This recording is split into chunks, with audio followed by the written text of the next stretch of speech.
আসসালামু আলাইকুম, আমন্ত্রণ বাংলাদেশের সংবাদে আপনাদের সাথে আছি নাদিরা আশরাফ। শুরুতেই বিআরবি কেবলস সংবাদ শিরোনাম। মামলার কাছে গতি আনতে পুলিশের মনিটরিং টিম গঠনের নির্দেশ প্রধানমন্ত্রীর। পুলিশকে জনবান্ধব করে গড়ে তোলার তাগিদ। বিএনপির অনেকেই স্বতন্ত্র প্রার্থী হবেন উপজেলা নির্বাচনে, জানিয়েছেন ওবায়দুল কাদের। ঢাকা সিটি নির্বাচনেও কর্মকর্তাদের নিরপেক্ষ থাকার নির্দেশ সিএসির। টঙ্গীতে 15 ফেব্রুয়ারি থেকে 4 দিন ব্যাপী ঐক্যবদ্ধ বিশ্ব ইজতেমার সিদ্ধান্ত। পরিচালনায় প্রথম দুদিন থাকবেন মাওলানা জুবায়ের, শেষ দুদিন সৈয়দ ওয়াসেফ। মালয়েশিয়ায় জনশক্তি প্রেরণের সিন্ডিকেটের বিরুদ্ধে হুঁশিয়ারি বৈদেশিক কর্মসংস্থান প্রতিমন্ত্রীর। দেশটি থেকে আসা ব্যবসায়ীদের তৎপরতার সমালোচনা বায়রা সদস্যদের। দেখছিলেন বিআরবি কেবলস সংবাদ শিরোনাম। এবারে বিস্তারিত। মামলার কাজে গতি আনতে পুলিশের মনিটরিং টিম গঠন করার নির্দেশ দিয়েছেন প্রধানমন্ত্রী শেখ হাসিনা। পুলিশকে জনবান্ধব করে গড়ে তোলারও তাগিদ দেন তিনি। পুলিশ সপ্তাহ উপলক্ষে পুলিশের ঊর্ধ্বতন কর্মকর্তাদের উদ্দেশ্যে দেয়া ভাষণে এসব কথা বলেন প্রধানমন্ত্রী শেখ হাসিনা। পুলিশের কার্যক্রম পর্যালোচনা, মূল্যায়ন এবং আগামীর পরিকল্পনা নেওয়া সহ তা বাস্তবায়ন করতে পুলিশ সপ্তাহে প্রধানমন্ত্রী শেখ হাসিনা পুলিশের ঊর্ধ্বতন কর্মকর্তাদের সঙ্গে মতবিনিময় করেন। নিজ কার্যালয়ে আয়োজিত অনুষ্ঠানে প্রধানমন্ত্রী বলেন, আইন শৃঙ্খলা রক্ষায় পেশাদারিত্ব ও সততা ধরে রেখে জনগণের পাশে থাকতে হবে পুলিশকে। এটা বাস্তব যে আমাদের মামলাগুলি করা হয়, কিন্তু সেই মামলাগুলি সময় মতো সম্পন্ন হয় না। এখানে যখন মামলা যারা পরিচালনা করেন সেখানেও কিন্তু ঘাটতি আছে। আর শুধু মামলা একটা করা হওয়ার পর সেই মামলার উপরে নজরদারি করা, মামলাটা যাতে সঠিকভাবে তাড়াতাড়ি পরিচালিত হয়, তার জন্য বোধহয় আপনাদের একটা বিশেষ উদ্যোগ নেওয়া উচিত। যে আপনাদের পক্ষ থেকে একটা টিমই থাকা উচিত, যে আপনারা যে মামলাগুলি করলেন সেই মামলার ভাগ্যগুলি কি হলো, সেগুলি মামলাগুলি চললো কি না। কারণ অনেক সময় দেখা যায় যে এফআইআর করে ফেলে রাখা হয়েছে, সেগুলিকে চার্জশিট দেওয়া, অভিযোগ করা, সাক্ষী নিয়ে আসা, সে মামলাগুলি করা, সেটা কিন্তু করা হচ্ছে না ঠিক মতো। দুর্নীতি, সন্ত্রাস, জঙ্গিবাদ দমনে পুলিশকে সজাগ থাকারও নির্দেশ দেন প্রধানমন্ত্রী। জঙ্গিবাদ দমনে, সন্ত্রাস দমনে, মাদক দমনে আপনারা যে ভূমিকা রাখছেন, এখন মাদক এবং দুর্নীতির বিরুদ্ধে সব ব্যবস্থা আমাদের নিতে হবে। দুর্নীতি, আমরা তো বেতন ভাতা বাড়িয়েছি এবং যা যা দাবি করেছেন তা প্রায় সবই মেনে নিয়েছি। কাজে সবসময় লক্ষ্য রাখতে হবে যে দুর্নীতিটা একটা সমাজের অর্থনৈতিক উন্নতিটাকে মানে একেবারে ক্ষতিগ্রস্ত করে। আর মাদক একটা পরিবার না, একটা পরিবার একটা দেশকেও ধ্বংস করে। সাইবার অপরাধ দমনে আধুনিক প্রযুক্তি ব্যবহার করতে পুলিশ বাহিনীকে আরও আধুনিকায়ন করা হবে বলে জানান শেখ হাসিনা। ইতিমধ্যে আপনারা জানেন যে আমরা সাইবার ক্রাইম নিয়ন্ত্রণের আইনও করে দিয়েছি, যেটা নিয়ে বেশ হইচই, অনেকেই সেটার বিরুদ্ধে কথা বলে। কিন্তু বাস্তব কথা হলো যে এই আইনটা একান্তভাবে করা হয়েছে এই কারণে যে মানুষের নিরাপত্তা দেওয়ার জন্য। যারা নিরীহ সাধারণ জনগোষ্ঠী, তাদের যে মানবাধিকার রয়েছে সেটা সংরক্ষিত করবার জন্যই এই আইনটা আমরা করেছি। মানুষের কল্যাণে কাজ করার ইচ্ছা এবং তা বাস্তবায়নের কারণেই দেশের উন্নয়ন সম্ভব হয়েছে বলেও জানান প্রধানমন্ত্রী শেখ হাসিনা। সানজিদ আহমেদ, বাংলা ভিশন, ঢাকা। আওয়ামী লীগ সাধারণ সম্পাদক ওবায়দুল কাদের বলেছেন, বিএনপি দিশেহারা ও ছত্রভঙ্গ একটি দল। দলটির অনেক নেতাই এখন সরে পড়তে শুরু করেছেন। উপজেলা নির্বাচনে দলীয়ভাবে না এলেও বিএনপির অনেকেই স্বতন্ত্র প্রার্থী হবেন বলে জানান তিনি। অন্যদিকে মোহাম্মদ নাসিম বলেছেন, জামাতের সঙ্গ ত্যাগ না করায় বিএনপির এই দশা হয়েছে। উপজেলা নির্বাচনে অংশ নেওয়ার জন্য আওয়ামী লীগের মনোনয়ন প্রত্যাশীরা ভিড় করেন ধানমন্ডিতে দলীয় সভানেত্রীর কার্যালয়ে। মনোনয়নপত্র কেনার পাশাপাশি আওয়ামী লীগকে শক্তিশালী করার জন্য নিবেদিতভাবে কাজ করার অঙ্গীকার করেন তারা। এদিকে ধানমন্ডিতে এক সংবাদ সম্মেলনে ওবায়দুল কাদের বলেন, উপজেলা নির্বাচন প্রতিদ্বন্দ্বিতাপূর্ণ হবে। বিএনপির অনেক নেতা স্বতন্ত্র প্রার্থী হবেন বলেও জানান তিনি। এই মুহূর্তে তো সরকার কোনো ইস্যু দিচ্ছে না, বা সরকারের এমন কোনো বিষয় নেই যেটাকে ইস্যু করে বিএনপি পিক করতে পারে একটা আন্দোলনের এজেন্ডা হিসাবে, ইস্যু হিসাবে। এ ধরনের কোনো ইস্যু তো এই মুহূর্তে নেই, কোনো অবজেক্টিভ কন্ডিশন নেই, আর তাদেরও সাবজেক্টিভ কোনো প্রিপারেশন আছে বলে আমার জানা নেই। কারণ তারা এখন এই মুহূর্তে আসলে ছত্রভঙ্গ এলোমেলো একটা দল, নির্বাচনে হেরে পথিক যেমন পথহারা, সে দিশেহারা পথিকের মতো অবস্থা এখন বিএনপি। এদিকে আওয়ামী লীগের প্রেসিডিয়াম সদস্য মোহাম্মদ নাসিম বলেছেন, বর্তমানে যে বিরোধী দলবিহীন রাজনীতি চলছে তার জন্য বিএনপি দায়ী। জাতীয় প্রেস ক্লাবে প্রয়াত সুরঞ্জিত সেনগুপ্তের স্মরণে আলোচনায় তিনি বলেন, জামাতকে রাজনীতির থেকে বিলুপ্ত করতে হবে। দেশ এখন বিরোধী দলবিহীন বলতে গেলে প্রায় রাজনীতি চলছে। এর জন্য দায়ী কে? এর জন্য দায়ী হচ্ছে বিএনপি নিজে দায়ী। তারা নিজেরাই নিজের ভুলের জন্যে, জামাতকে সঙ্গ নেওয়ার জন্যে, সাম্প্রদায়িক রাজনীতিকে উস্কানি দেওয়ার জন্য তারা যে ভুল করেছিল, তার ভুলের চরম খেসারত তাদের দিতে হয়েছে নির্বাচনে। সাম্প্রদায়িক রাজনীতির ব্যাপারে কোনো অপসার করা যাবে না, কোনো ছাড় দেওয়া যাবে না। জনগণ আমাদের ম্যান্ডেট দিয়েছে যে কোনোভাবেই সাম্প্রদায়িক রাজনীতিকে লালন করা যাবে না। তাই আজকে স্লোগান উঠছে, দাবি উঠছে, জামাতকে সম্পূর্ণভাবে নিষিদ্ধ করতে হবে রাজনীতি থেকে। জামাত বিষয়ে বিএনপির অবস্থান স্পষ্ট করার দাবিও জানান মোহাম্মদ নাসিম। মুহিবুল্লাহ মুহিব, বাংলা ভিশন, ঢাকা। একাদশ জাতীয় সংসদ নির্বাচনের মতো ঢাকা সিটি কর্পোরেশন নির্বাচনেও নিরপেক্ষতার সাথে আপোষ না করতে কর্মকর্তাদের নির্দেশ দিয়েছেন প্রধান নির্বাচন কমিশনার KM নুরুল হুদা।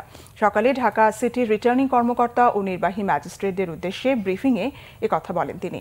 অনুষ্ঠানে অন্য নির্বাচন কমিশনাররা এই নির্বাচন নিয়ে যেন জনগণের মনে কোনো প্রশ্ন না ওঠে সেভাবে দায়িত্ব পালনে কর্মকর্তাদের নির্দেশ দেন। ঢাকা উত্তর সিটির মেয়রের শূন্য পদে এবং উত্তর দক্ষিণের নবগঠিত 36টি ওয়ার্ডে ভোট নেওয়া হবে 28 ফেব্রুয়ারি। একই দিনে ঢাকা উত্তরের 9 ও 21 নম্বর ওয়ার্ডে সাধারণ কাউন্সিলরের শূন্য পদে উপনির্বাচন করবে কমিশন। এসব নির্বাচনে আচরণবিধি সঠিকভাবে প্রতিপালন হচ্ছে কিনা তা দেখার জন্য 18 জন নির্বাহী ম্যাজিস্ট্রেট দায়িত্ব পালন করছেন। আগারগাঁয়ে নির্বাচন ট্রেনিং ইনস্টিটিউটে তাদের উদ্দেশ্যে ব্রিফিংয়ে প্রধান নির্বাচন কমিশনার বলেন, একাদশ সংসদ নির্বাচনের মতো ঢাকা সিটিতেও সুষ্ঠু নির্বাচন করতে চায় কমিশন। আমরা চাই যে ঢাকা সিটি কর্পোরেশন নির্বাচন আপনাদের পরিচালনায় সুষ্ঠু হবে, যেমনটি হয়েছে জাতীয় সংসদ নির্বাচন পরিচালনায়। সুতরাং আপনাদের হাতে কোনো অনিয়ম হবে না, এ ব্যাপারে আমি নিশ্চিত। আপনারা কখনো আইনের এবং কখনো বিশেষ করে নিরপেক্ষতার ক্ষেত্রে আপনাদের আপোষ হবে না, এটা ব্যাপারে আমার কোনো সন্দেহ নেই, কারণ আমরা জাতীয় সংসদ নির্বাচনে দেখেছি। অনুষ্ঠানের সভাপতি কমিশন সচিব হেলাল উদ্দিন আহমদ জানান, ঢাকা ঘনবসতির শহর হওয়ায় আচরণবিধি লঙ্ঘনের বিষয়গুলো যথাযথভাবে বিচার করতে হবে। তো জরিমানা কয়জন করেছে? এটা হাতে কেউ জরিমানা করে নাই, তাহলে কি এটা পিসফুল ছিল? তো জাতীয় সংসদ যতটা বেশি পিসফুল থাকে, স্থানীয় সরকার নির্বাচন কিন্তু তত পিসফুল থাকে না। কারণ এখানে মহিলা কাউন্সিলর এবং সাধারণ কাউন্সিলরদের এক একটি ওয়ার্ডে তাদের যে লড়াই হবে, সে লড়াই কিন্তু আচরণ বিধিমালা ভঙ্গ হতে পারে। সেই জন্য খুব কেয়ারফুল থাকতে হবে। অনুষ্ঠানে উপস্থিত অন্যান্য নির্বাচন কমিশনাররা আইনানুগ ব্যবস্থা নেওয়ার ক্ষেত্রে দ্বিধা না করতে নির্বাহী ম্যাজিস্ট্রেটদের নির্দেশ দেন। রবীন্দ্রনাথ বলেছিলেন, বিচারের বাণী নীরবে নিভৃতে কাঁদে। এই হতাশা ব্যঞ্জক উক্তি থেকে বেরিয়ে এসে দৃশ্যমান বিচারের মাধ্যমে সেই কান্না আপনারা মুছিয়ে দেবেন, এটাই জনপ্রত্যাশা। আপনাদের উপস্থিতিটাকে একটু ভাইব্রেন্ট করার চেষ্টা করবেন, কারণ আমরা একটা নির্বাচন করতে চাই যেটা নিয়ে মানুষ যেন প্রশ্ন না তুলতে পারে, জনগণের পারসেপশনটা যেন আমাদের প্রতি বিরূপ কোনো দৃষ্টিভঙ্গির সৃষ্টি না হতে পারে। শারমিন ইব্রাহিম, বাংলা ভিশন, ঢাকা। মানহানির 2 মামলায় বিএনপি চেয়ারপারসন বেগম খালেদা জিয়ার জামিন বাড়িয়েছে হাইকোর্ট। স্বাধীনতা যুদ্ধে শহীদের সংখ্যা নিয়ে করা মন্তব্যের অভিযোগে ঢাকা ও নড়াইলের 2 মানহানি মামলায় খালেদা জিয়ার জামিনের মেয়াদ 1 বছর বাড়ানো হয়। বিএনপি চেয়ারপারসনের আইনজীবীদের আবেদনের প্রেক্ষিতে বিচারপতি মোহাম্মদ আব্দুল হাফিজ ও বিচারপতি মহিউদ্দিন শামীমের হাইকোর্ট বেঞ্চ মঙ্গলবার এই আদেশ দেয়। গত বছরের অগস্ট মাসে এই 2 মামলায় খালেদা জিয়াকে 6 মাসের জামিন দিয়েছিল হাইকোর্ট। সেই জামিনের মেয়াদ শেষ হয়ে যাওয়ায় নতুন করে আবেদন করেছিলেন আইনজীবীরা।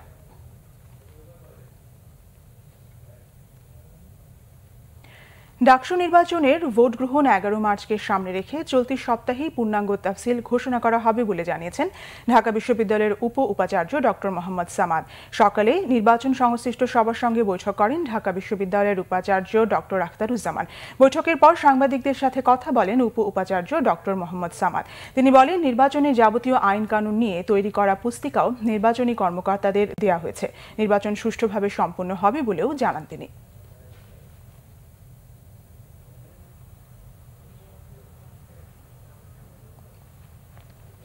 আগামী 15 থেকে 18 ফেব্রুয়ারি টঙ্গীর তুরাগপাড়ে হবে বিশ্ব ইজতেমা। সন্ধ্যায় সচিবালয়ে কথা জানান ধর্ম প্রতিমন্ত্রী শেখ আব্দুল্লাহ। দুপক্ষ একসঙ্গে অংশ নেবে ইজতেমায়। প্রথম 2 দিনের ইজতেমা পরিচালনা করবেন মাওলানা জুবায়ের আহমেদ।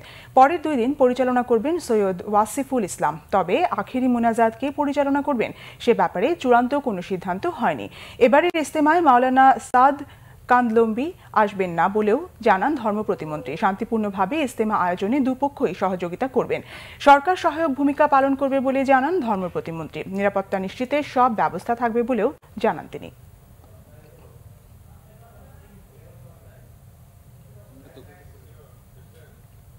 মালয়েশিয়ায় জনশক্তি প্রেরণে কর্মীদের স্বার্থবিরোধী কোনো সিন্ডিকেট হতে দেবে না বলে জানিয়েছেন প্রবাসী কল্যাণ ও বৈদেশিক কর্মসংস্থান প্রতিমন্ত্রী ইমরান আহমেদ। 2 দেশের ব্যবসায়ীদের দৌড়ঝাঁপের সমালোচনা করে তিনি বলেন, বাজার খোলার আগেই মেডিকেল কেন? এদিকে মালয়েশিয়া থেকে আসা ব্যবসায়ীদের তৎপরতাকে সিন্ডিকেটের পাঁয়তারা বলে মন্তব্য করেছেন বাইরার সদস্যরা। সিন্ডিকেট ও অনিয়মের অভিযোগে গেল বছরের 1 সেপ্টেম্বর বন্ধ হয়ে যায় মালয়েশিয়ার শ্রমবাজার। এরপর থেকেই বাজারটি চালু করতে চেষ্টা চালিয়ে আসছে সরকার, কিন্তু পুরোপুরি সফল হওয়ার আগেই এই শ্রমবাজারটি দখলে নিতে আবারও নতুন তৎপরতার অভিযোগ উঠেছে দুদেশের কিছু ব্যবসায়ীর বিরুদ্ধে। এমন বাস্তবতায় কর্মীদের মেডিকেল সেক্টরটি নিজেদের নিয়ন্ত্রণে নিতে মালয়েশিয়ার ব্যবসায়ী দাতো হানিফের নেতৃত্বে একটি গ্রুপ তৃতীয়বারের মতো বাংলাদেশে এসেছেন। এই গ্রুপটির তৎপরতাকে নতুন সিন্ডিকেটের পায়তারা মনে করছেন বাইরার কোনো সদস্য। আমরা আজকে বুঝতে পারলাম আমাদের গভর্নমেন্টের সাথে তাদের কোনো যোগাযোগ নাই। কোনো ব্যক্তি বিশেষের কোনো যোগসাজশে হয়তো তারা আসছেন, কোনো ব্যক্তি বিশেষের সাথে যোগাযোগ করেই আসছেন। তো আমার মনে হয় এটা একটি অপতৎপরতা এবং এটা সফল হওয়ার কোনো সুযোগ নাই। যখন এটা ওপেন হবে 1200 লোক বা 1000 লোক ব্যবসা করতে হবে, তখন ওয়ার্কাররা কম খরচে, কম মাইগ্রেশন কস্টে লোক যাবে এবং অধিক আয় করবে।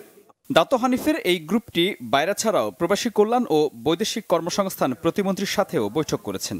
তাদের কর্মকাণ্ড এদেশে সমন্বয় করছেন বাইরার সাবেক সভাপতি নূর আলী। এখন যেহেতু আমি আছি, আমি সিনিয়র, আমার একটু সেখানে আমার কথাটা সবাই ব্যবহার করলে সুবিধা পায়। কোনো ভবিষ্যতে কোনো সিন্ডিকেট হবে না, এটা আমরাও চাচ্ছি না সিন্ডিকেট, এবং হবে না। আমরা যা করেছি গভর্নমেন্টের পারমিশন নিয়ে করেছি। পারমিশন ছাড়া হয়েছে? নো। সিন্ডিকেট গভর্নমেন্ট বোঝে না যে 10 জনের সিন্ডিকেট কিনা। গভর্নমেন্ট বুঝে শুনে পারমিশন দিছে না, তো গভর্নমেন্ট তো বুঝেই পারমিশন দিছে। এই জন্য আমরা বারবার আমাদের গভর্নমেন্টকে আমরা না করতেছি, আমাদের মন্ত্রণালয়কে, মন্ত্রীমণ্ডলকে না করছি। আমরা বলতেছি বাইরের থেকে যে এইবার যেন কোনো সিন্ডিকেট কোনোভাবে এখানে মাথাছাড়া দিতে না পারে। তবে এই গ্রুপটির তৎপরতা সরকারি কোনো সফর নয় বলে জানালেন প্রবাসী কল্যাণ ও বৈদেশিক কর্মসংস্থান প্রতিমন্ত্রী। তার স্পষ্ট কথা, মালয়েশিয়ার শ্রমবাজারে কর্মীদের স্বার্থবিরোধী কোনো কাজ হতে দেবেন না। এখন আমি যেটা ওদেরকে বলছি দ্যাট আসছেন, খুব ভালো কথা, কিন্তু যখন লেবারই যাচ্ছে না তো মেডিকেল দিয়ে কী হবে? It's simple as that. আগে দরজা খুলেন, তারপরে রেট কমান, আর তারপরে তোমার মেডিকেলের চিন্তা করেন। সিন্ডিকেট যেখানে ওই শ্রমিকের ক্ষতি হবে, দেশের ক্ষতি হবে। এই সিন্ডিকেশন আমরা অ্যালাউ করব না। শ্রমবাজারটি আবারও চালুর অগ্রগতি জানতে মার্চে মালয়েশিয়া সফরে যাওয়ার কথা জানিয়েছেন প্রতিমন্ত্রী ইমরান আহমেদ। বলতে পারবো এই মিরাজ হোসেন গাজী, বাংলা ভিশন, ঢাকা। বিনা অপরাধে পাটকল শ্রমিক জাহালমের ৩ বছর কারাভোগের ঘটনাকে দুঃখজনক ও অনভিপ্রেত বলে মন্তব্য করেছেন তথ্যমন্ত্রী হাসান মাহমুদ। এ ঘটনায় দুর্নীতি দমন কমিশন দুদক দায়ীদের বিরুদ্ধে ব্যবস্থা নেবে বলেও আশা করেন তিনি।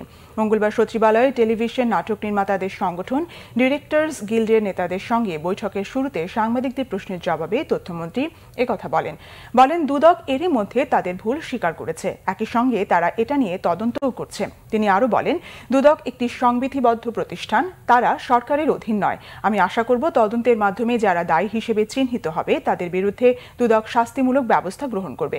টেলিভিশন অনেক হওয়ায় মেধা বিকাশের সুযোগ বেড়েছে মন্তব্য করে তথ্যমন্ত্রী বলেন, বর্তমানে বিজ্ঞাপন বিদেশ থেকে বানিয়ে আনায় আর্থিক ক্ষতির মুখে পড়েছেন শিল্পীরা। বিষয়টি সরকার দেখবে বলেও জানান তিনি।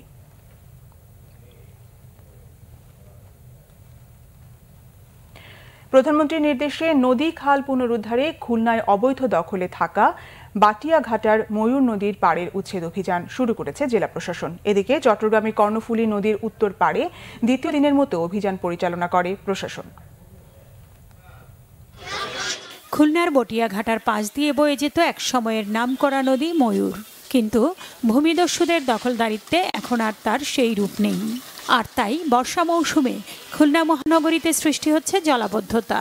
সোমবার ময়ূর নদী ও 22টি খালের অবৈধ দখল পরিদর্শন করেন খুলনা সিটি মেয়র ও জেলা প্রশাসক। এরপরই মঙ্গলবার সকালে জেলা প্রশাসকের নেতৃত্বে শুরু হয় উচ্ছেদ অভিযান। আমাদের নজরে যখনই আসলো যে আপনারা সকলে দেখতেছেন নদীর পাশেই অলরেডি নদী দখল করে আছে, যার জন্য আমরা তাৎক্ষণিকভাবে সিদ্ধান্ত নিয়েছি এটাকে উচ্ছেদ করার জন্য। তারই ধারাবাহিক হিসেবে কার্যক্রম এখানে চলমান আছে। আগামী 10 দিন অবৈধ দখল উচ্ছেদ করা হবে, এজন্য 3টি কমিটিও গঠন করা হয়েছে। এদিকে মঙ্গলবার সকালে পুলিশ, র্যাব, সিটি কর্পোরেশন, বন্দর কর্তৃপক্ষ সহ সংশ্লিষ্ট প্রতিষ্ঠানগুলোর সহায়তায় চট্টগ্রামের কর্ণফুলী নদীর উত্তর পাড়ে দ্বিতীয় দিনের মধ্যে উচ্ছেদ অভিযান পরিচালনা করে প্রশাসন। এরপরে আমাদের পতেঙ্গা এবং এই চাকতাইয়ের জোনে আরো 2টা ফেজ রয়েছে। আমাদের এই পোর্শনে কাজ শেষ হলে তারপরে আমরা পরবর্তী অংশটাতে হাত দেব। এই জোনে প্রায় 200-র উপরে স্থাপনা রয়েছে এবং আমরা প্রত্যাশা করছি এই 200 স্থাপনা সরানো গেলে আমরা প্রায় 10 একরের মতো জায়গা আমরা এখান থেকে উদ্ধার করতে পারবো। এ পর্যন্ত 7টি অবৈধ স্থাপনা গুড়িয়ে বেশ কিছু ভূমি উদ্ধার করা হয়। কোনো বাধাবিঘ্ন ছাড়াই উচ্ছেদ কাজ চলছে বলে জানায় জেলা প্রশাসন। নাসরিন গীতি, বাংলা ভিশন নিউজ ডেস্ক। নিচে সিবিসি টাইলস সংবাদ বিরতির সঙ্গেই থাকুন, ফিরে এসে থাকছে।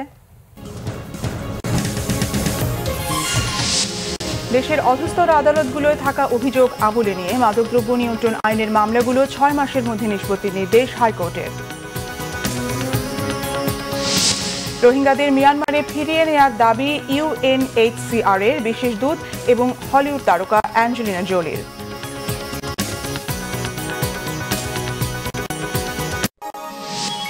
আপনারা দেখছেন বাংলা ভিশন সংবাদ। স্বাগত আরেকবার বাংলা ভিশন সংবাদে। দেশের অধস্তন আদালতগুলোয় থাকা অভিযোগ আমলে নিয়ে মাদকদ্রব্য নিয়ন্ত্রণ আইনের মামলাগুলো সংশ্লিষ্ট আদালতগুলোকে 6 মাসের মধ্যে নিষ্পত্তি করতে নির্দেশ দিয়েছেন হাইকোর্ট। বিচারপতি এম এনায়েতুর রহিম ও বিচারপতি মোহাম্মদ মুস্তাফিজুর রহমানের সমন্বয়ে গঠিত হাইকোর্ট বেঞ্চ আজ মঙ্গলবার এই আদেশ দেন। সহকারী অ্যাটর্নি জেনারেল ইউসুফ মাহমুদ মোর্শেদ সাংবাদিকদের বলেন, 2015 সালের 1 ডিসেম্বর মাদারীপুরে রাজৈরের মিজানুর রহমান বারৈকে 600 ইয়াবা সহ আটক করে পুলিশ। পরে তার বিরুদ্ধে মাদকদ্রব্য নিয়ন্ত্রণ আইনে মামলা হয়। সেই দিন থেকে তিনি কারাগারে আছেন। ওই মামলায় এখনো পর্যন্ত কোনো সাক্ষ্য গ্রহণ হয়নি। পরে তিনি হাইকোর্টে জামিন চান। এই আবেদনের শুনানিকালে বিচারিক আদালতে অভিযোগ আমলে নেওয়া মাদকের মামলা 6 মাসের মধ্যে নিষ্পত্তির নির্দেশ দিয়েছেন হাইকোর্ট। আদালত আসামি মিজানুরকেও জামিন দিয়েছেন। বিচারিক আদালতে আমলে নেওয়ার পর থেকে পরবর্তী 6 মাসের মধ্যে মামলার কার্যক্রম শেষ করতে হবে। আর এই ব্যাপারে ডিসি, এসপি, মামলা তদন্তকারী কর্মকর্তা সংশ্লিষ্ট আয়োগকে সহযোগিতা করতে বলেছেন। যদি তাদের কোনো গাফলতি থাকে তাহলে তাদেরকেও আইনের আওতায় আনা হবে এবং জবাবদিহি করতে হবে, এটা আজকে নির্দেশনা দিয়েছেন।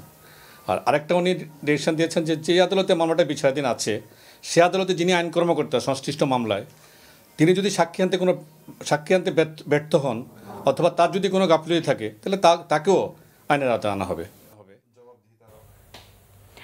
সরকারের উন্নয়ন কর্মকাণ্ডে এডিবির মতো আন্তর্জাতিক ঋণদাতা সংস্থাগুলোর সহযোগিতা আরও বাড়বে বলে আশা প্রকাশ করেছেন অর্থমন্ত্রী আহম মুস্তফা কামাল। বিকেলে রাজধানীর আগারগাঁও অর্থমন্ত্রীর কার্যালয়ে এডিবির কান্ট্রি ডিরেক্টর মনমোহন পারকাশ অর্থমন্ত্রীর সঙ্গে সাক্ষাৎ করলে তিনি একথা বলেন। অর্থমন্ত্রী বলেন, সরকারের উন্নয়ন লক্ষ্যমাত্রা অর্জনের জন্য উন্নয়ন সহযোগী সংস্থাগুলোর কাছ থেকে প্রত্যাশিত সহযোগিতা পাওয়া যাচ্ছে। এডিবি কান্ট্রি ডিরেক্টর জানান, প্রকল্প বাস্তবায়নে দ্রুত গতি আনার জন্য তিনি অর্থমন্ত্রীকে তাগিদ দিয়েছেন। তিনি আশা করেন শিগগিরই এক্ষেত্রে সফলতা পাওয়া যাবে।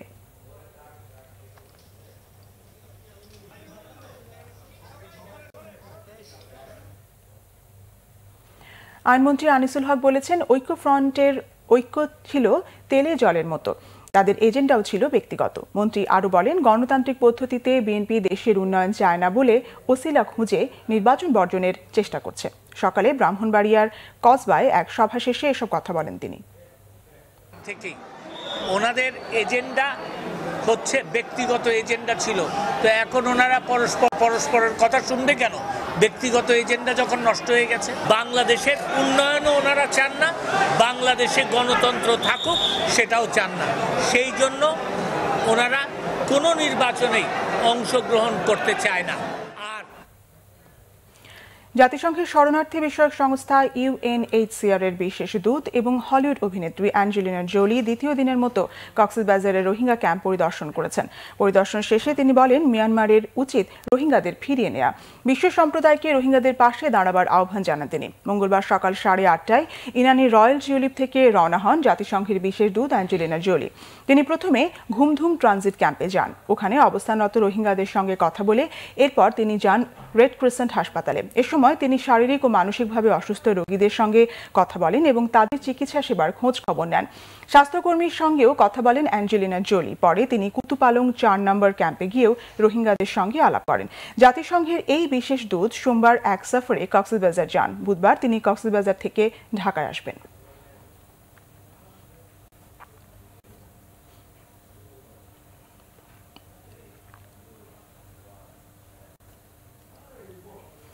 বরিশালে মুক্তিযোদ্ধাদের সম্মানী ভাতার প্রায় 4 কোটি টাকা 9/6 অভিযোগ উঠেছে। মুক্তিযোদ্ধাদের অভিযোগ গড়মিলটা জেলা প্রশাসকের কার্যালয়ে। তবে জেলা প্রশাসন বলছে, মন্ত্রণালয় থেকে বরাদ্দ না পাওয়ায় 1 মাসের ভাতা থেকে বঞ্চিত হয়েছেন মুক্তিযোদ্ধারা। বরাদ্দ পেলে সমস্যা সমাধানে আশাবাদী নতুন জেলা প্রশাসক। 2014 সালের জুন থেকে 2015 সালের মার্চ পর্যন্ত বরিশালে মুক্তিযোদ্ধার ভাতাভোগী ছিল 6232 জন। 2015 সালের এপ্রিলে যুক্ত করা হয় আরও 224 জন।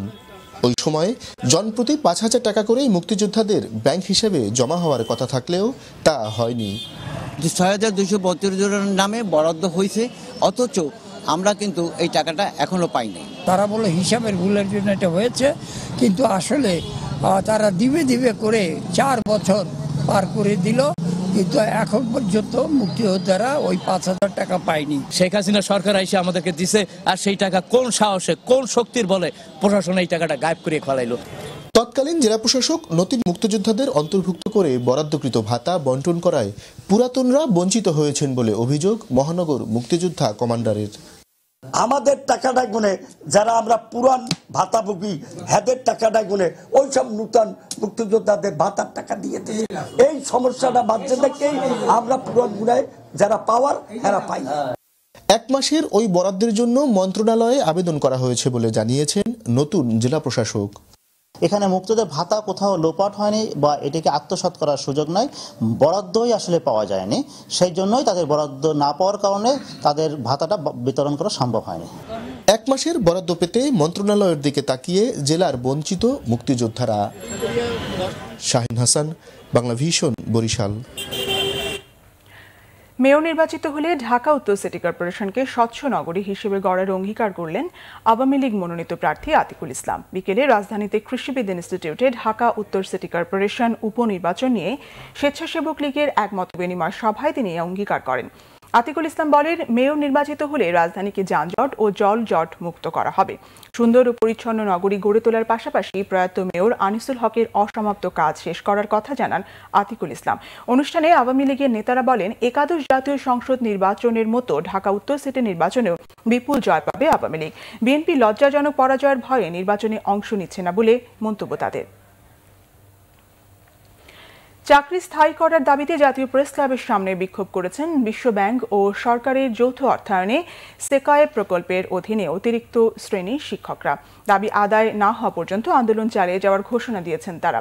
এসব শিক্ষক জানান, দেশের 250 উপজেলায় 2100 মাধ্যমিক বিদ্যালয়ে 3 বছর মেয়াদে তাদের নিয়োগ দেওয়া হয়। এসব শিক্ষকের অবদান শিক্ষাক্ষেত্রে ইতিবাচক হওয়ায় তাদের স্থায়ীভাবে নিয়োগ দেওয়ার সিদ্ধান্ত নিয়েছিল সরকার। এ বিষয়ে প্রধানমন্ত্রীর কার্যালয় ও শিক্ষা মন্ত্রণালয় থেকেও সুপারিশ করা হয়েছিল। তবে গত 13 মাসেও এ বিষয়ে চূড়ান্ত সিদ্ধান্ত জানানো হয়নি। অবিলম্বে তাদের চাকরি স্থায়ী করার দাবি জানিয়েছেন এসব শিক্ষক। গোপালগঞ্জে যাত্রীবাহী বাস খাদে পড়ে বেসিক ব্যাংকের এক কর্মকর্তা সহ 2 জন নিহত হয়েছেন। এছাড়া সড়ক দুর্ঘটনায় সিরাজগঞ্জ ও মেহেরপুরে নিহত হয়েছেন আরও 2 জন। সকালে গোপালগঞ্জ কোটালীপাড়া সড়কের খানার পাড়ে এই দুর্ঘটনা হয়। নিহতরা হলেন বেসিক ব্যাংক কোটালীপাড়া শাখার সিনিয়র কর্মকর্তা ক্যাশ নুরুল ইসলাম ও কোটালীপাড়া উপজেলার পূর্বপাড়া গ্রামের মোমেনা বেগম। পুলিশ জানায়, গোপালগঞ্জ থেকে ছেড়ে আসা কোটালীপাড়া গামী একটি বাস খানারপাড় ব্রিজ পার হওয়ার পর নিয়ন্ত্রণ হারায়। মুহূর্তে বাসটি রাস্তার পাশে খাদে উল্টে যায়। এতে ঘটনাস্থলেই 2 জন নিহত হন। আহত হয়েছেন অন্তত 20 জন। আহতদের গোপালগঞ্জ জেনারেল হাসপাতালে চিকিৎসা দেওয়া হচ্ছে। এদিকে সিরাজগঞ্জের সলঙ্কায় ট্রাক চাপায় নিহত হয়েছেন 1 জন। মেহেরপুর মুজিবনগর সড়কে পিকনিকের বাসের ধাক্কায় নিহত হয়েছেন এক কৃষক। গাজীপুরের শ্রীপুরে স্কুল ছাত্রী ধর্ষণ মামলায় একজনকে যাবজ্জীবন কারাদণ্ড দিয়েছে আদালত। গাজীপুরের নারী ও শিশু নির্যাতন দমন ট্রাইব্যুনালের বিচারক M.A. মেজবাউদ্দিন এ রায় দেন। এ সময় আসামি বিল্লাল ভূঁইয়া আদালতে উপস্থিত ছিল।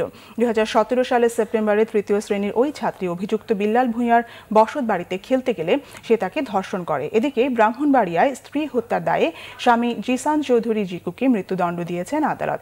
জেলা ও দায়রা জজ মোহাম্মদ শফিউল আজম ওই রায় দেন। 2013 সালের 27 অগস্ট পরকীয়ার অভিযোগে স্বামী জিসান চৌধুরী তার স্ত্রীকে গলায় ওড়না পেঁচিয়ে শ্বাসরোধে হত্যা করে। গ্রেফতারের পর পুলিশের কাছে জিকু হত্যাকাণ্ডের কথা স্বীকার করে। পরে জামিনে বের হয়ে জিকু পালিয়ে যায়। আবার নিচ্ছি সিবিসি টাইল সংবাদ বিরতির সঙ্গেই থাকুন, ফিরে এসে থাকছে। যুক্তরাষ্ট্রের চিহ্নিত সন্ত্রাসী গোষ্ঠীগুলোর হাতেই অস্ত্র তুলে দিচ্ছে সৌদি আরব ও সংযুক্ত আরব আমিরাত, CNN-এর তথ্য। দুর্নীতি ও অনিয়মের অভিযোগে বাফুফের সভাপতি কাজী সালাউদ্দিনের কাছে 11 বিষয় নথিপত্র চেয়েছে দুদক। 7 ফেব্রুয়ারির মধ্যে জমা দেওয়ার নির্দেশ। আপনারা দেখছেন বাংলা ভিশন সংবাদ। আবারও স্বাগত বাংলা ভিশন সংবাদে। আমিন জুয়েলার্স আন্তর্জাতিক সংবাদ।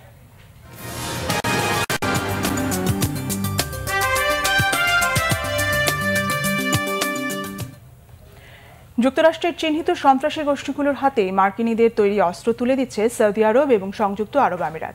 এক তদন্তের ভিত্তিতে এমন বিস্ফোরক তথ্য জানালো মার্কিন বার্তা সংস্থা CNN।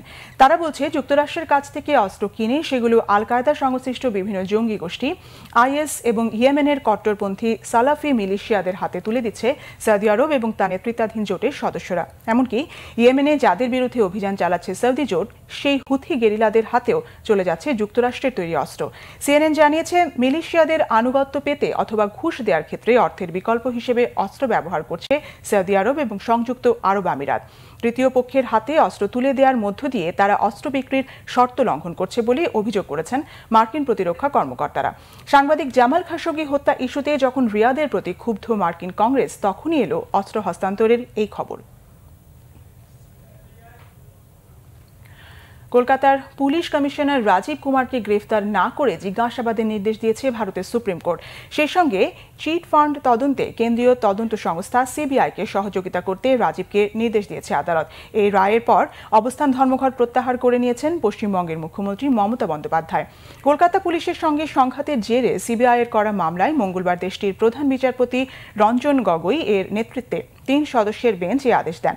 আগামী 28 ফেব্রুয়ারি এই মামলা পরবর্তী শুনানির দিন ঠিক করেছে আদালত। এদিকে আদালতের এই আদেশকে গণতন্ত্রের পক্ষে বিজয় হিসেবে উল্লেখ করেছেন পশ্চিমবঙ্গের মুখ্যমন্ত্রী মমতা বন্দ্যোপাধ্যায়। শনিবার সারদা ও রোজ ভ্যালি চিট ফান্ডের তদন্তের বিষয়ে জিজ্ঞাসাবাদ করতে কলকাতায় পুলিশ কমিশনার রাজীব কুমারের বাড়িতে CBI কর্মকর্তারা গেলে কথা কাটাকাটি ও ধাক্কাধাক্কির ঘটনা ঘটে। পরে CBI কর্মকর্তাদের আটক করে থানায় নিয়ে যায় পুলিশ। এরই জেরে সংস্থাটির কাজে বাধা দানের অভিযোগ এনে নিয়ে কলকাতার পুলিশের বিরুদ্ধে সুপ্রিম কোর্ট মামলা করে সিবিআই। তবে পাল্টা মামলা করেছে রাজ্য পুলিশও। বিনা অনুমতিতে পুলিশের বাসভবনে হানা দেওয়ার অভিযোগে কলকাতার হাইকোর্টে মামলা করে তারা। এদিকে রবিবার থেকে চলা 2 দিনের অবস্থান ধর্মঘট প্রত্যাহার করে নিয়েছেন মমতা বন্দ্যোপাধ্যায়। এর পরিবর্তে আগামী 13 ও 14 ফেব্রুয়ারি দিল্লিতে অবস্থান ধর্মঘটের ঘোষণা দেন তিনি। বিআরবি কেবলস শিরোনামগুলো আরও একবার জানিয়ে মামলার কাজে গতি আনতে পুলিশের মনিটরিং টিম গঠনের নির্দেশ প্রধানমন্ত্রীর। পুলিশকে জনবান্ধব করে গড়ে তোলার তাগিদ। বিএনপির অনেকেই স্বতন্ত্র প্রার্থী হবেন উপজেলা নির্বাচনে, জানিয়েছেন ওবায়দুল কাদের। ঢাকা সিটি নির্বাচনেও কর্মকর্তাদের নিরপেক্ষ থাকার নির্দেশ সিইসির। টঙ্গীতে 15 ফেব্রুয়ারি থেকে 4 দিন ব্যাপী ঐক্যবদ্ধ বিশ্ব ইজতেমার সিদ্ধান্ত। পরিচালনায় প্রথম 2 দিন থাকবেন মাওলানা জুবায়ের, শেষ 2 দিন সৈয়দ ওয়াসিফ। মালয়েশিয়ায় জনশক্তি প্রেরণের সিন্ডিকেটের বিরুদ্ধে হুঁশিয়ারি। বৈদেশিক কর্মসংস্থান প্রতিমন্ত্রী দেশটি থেকে আসা ব্যবসায়ীদের তৎপরতার সমালোচনা বায়রা সদস্যদের।